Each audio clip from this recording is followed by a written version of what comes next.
এবার জেলার অন্যান্য খবরের দিকে নজর রাখি। 27শে জানুয়ারি নরেন্দ্রপুরে স্কুলে বহিরাগতদের তাণ্ডবের খবর দেখেছিলাম। বারবার তারা অভিযোগ করছিলেন যে প্রধান শিক্ষককে গ্রেফতার করতে হবে। অবশেষে গ্রেফতার প্রধান শিক্ষক।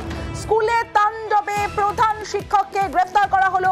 প্রায় 1 মাসেরও বেশি সময় পর গ্রেফতার করা হলো। অর্পণ রয়েছে আমার সঙ্গে, অর্পণের সঙ্গে কথা বলবো। অর্পণ, বারবার দাবি তুলছিলেন যে প্রধান শিক্ষককে গ্রেফতারের দাবি উঠেছিল, কিন্তু অবশেষে গ্রেফতার।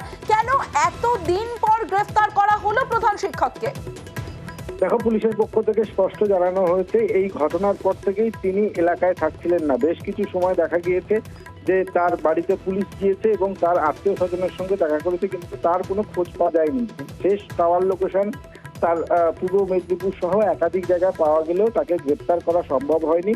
অবশেষে আজকে কামালগাজী এলাকা থেকে তাকে গ্রেপ্তার করা হয়েছে।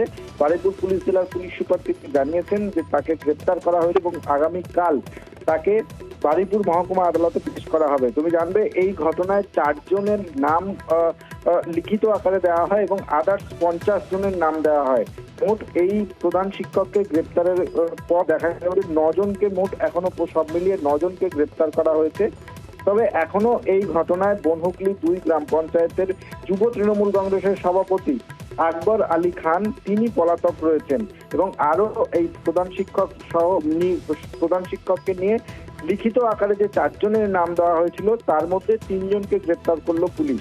অর্থাৎ এই 3 জন, আরো একজন পলাতক রয়েছে। আগামীকাল প্রধান শিক্ষককে বারুইপুর মহকুমা আদালতে তোলা হবে এবং তার বিরুদ্ধে একাধিক মামলা রুজু করেছে পুলিশ।